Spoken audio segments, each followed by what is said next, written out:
तो जिसके लिए कह रहे थे कि मैं समझा दीजिए, एक वीडियो बना दी। प्रॉब्लम वो ये थी कि उन्होंने किसी पार्टी से माल खरीदा और जब डिस्काउंट की बारी आ रही है तो डिस्काउंट को वो अलाउ नहीं कर पा रहे हैं।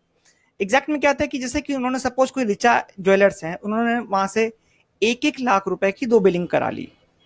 अब उनको क्या करना था, डिस्काउंट अलाउ करना था। अब यहाँ पर क्या है कि जैसे आपके सामने जो सामने कंपनी जो देख रहे हैं यहाँ पर कि पेमेंट वाउचर यहाँ पर खुला हुआ है। अब पेमेंट वाउचर में क्या है, जैसे सपोज कैश रिचा ज्वेलर्स यहाँ पर 1 लाख, अगर यहाँ 1 लाख रुपीज हम इनपुट करके एंटर मारते हैं तो 1 लाख अभी बैलेंस में रिचा ज्वेलर्स का है। बट यहाँ पर जो प्रॉब्लम वो आई है वो ये है कि अगर यहाँ पर 1 लाख रुपए की जगह उन्होंने 1,000 रुपए उनको डिस्काउंट अगर मिला होता तो क्या करते। तो इसके लिए क्या करना पड़ता, उनको फिर डबल एंट्री पास करनी पड़ती किसी अदर वाउचर से, उनसे एक क्रेडिट नोट के फॉर्म में अपने पास एंट्री ले लेते, ठीक, कि इनका पैसा आकर जमा हो गया। तो आप ऐसा ना कीजिए। अगर ऐसी कोई प्रॉब्लम फंसी हुई है तो इसे कहते हैं, ये जो वाउचर जो खुलता है आपके सामने, this is a single entry mode. ये होता है सिंगल एंट्री मोड।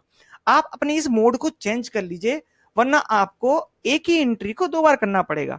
अब जैसे एग्जांपल के लिए मैंने वो 1 लाख की एंट्री पास कर दी, अब वही दूसरा मैं 1 लाख रुपए जब पे करूंगा तो वहां पर मैं 1 लाख रुपए का डिस्काउंट आपको एक ही एंट्री के साथ पास करके दिखा रहा हूं।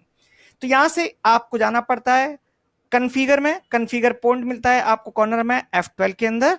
यहां पर देखिए ऑप्शन नंबर 2 लिखा होगा use single entry mode for payment receipt और कॉन्ट्रा, ठीक। तो सिंगल एंट्री मोड ये आपके ऑलरेडी क्या होते हैं, इनेबल होते हैं, इसको नो कर दिया। हमें सिंगल एंट्री मोड नहीं चाहिए बिकॉज हमको ऑपरेट करने में प्रॉब्लम हो रही है।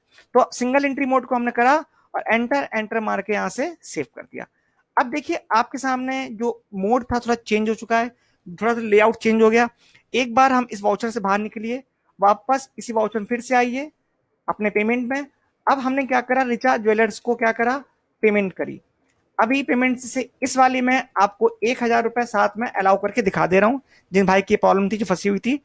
अब यहां पर क्या करा, पेमेंट जब भी हम पार्टी को करेंगे तो उसके पेमेंट करते समय अमाउंट पूरा हम टाइप करेंगे, उतने से इसको पूरे से डेबिट करा जाएगा। सपोज कैश हालांकि हम एक बार में इतना नहीं दे सकते हैं, but this is a problem. तो प्रॉब्लम के हिसाब से हमने यहाँ पर लिखा 99,000 रुपीज, ठीक। अब 1,000 रुपीज क्या है, तो टैली आपसे फिर पूछेगा बिकॉज ये 1 लाख और ये 99 अभी बैलेंस इक्वल नहीं हुआ, तो ये ऑटोमेटिक क्या करेगा कि डिफरेंस के 1,000 रुपीज खुद दिखाएगा कि ये 1,000 है क्या। तो यहां पर जब 2 पे आप कर्सर आ रहा होगा, यहां पर आइए और यहां से रिसीव कर लीजिए डिस्काउंट।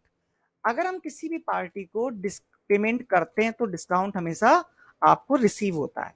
और डिस्काउंट रिसीव का जो वाउचर होता है, जो लेजर आप बना रहे होते हैं, सॉरी बनाया होता है, ये बनता है आपका इनकम इन डायरेक्ट के अंदर। तो इस प्रकार से हम एक ही एंट्री में, एक ही वाउचर से इस डबल एंट्री को पास कर सकते हैं।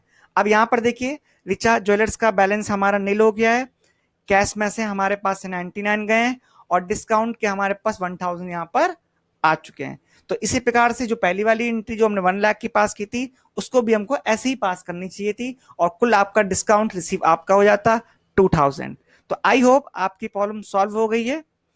तब तक के लिए जय हिंद जय भारत। अगली सीरीज भाइयों मेरी फिर से लगी हुई है, आप लोग परेशान ना होइएगा। जीएसटी को लेकर मैंने बहुत से वीडियोस पे डेटाबेस मैंने तैयार कर लिया है और वो ऐसी प्रॉब्लम्स हैं जो प्रॉब्लम्स के बारे में शायद ही सोचा हो। जब मैं अभी वो वीडियो अभी लॉन्च करूंगा तो उनको देखिएगा, ठीक है। बाकी फिर से जय हिंद जय भारत।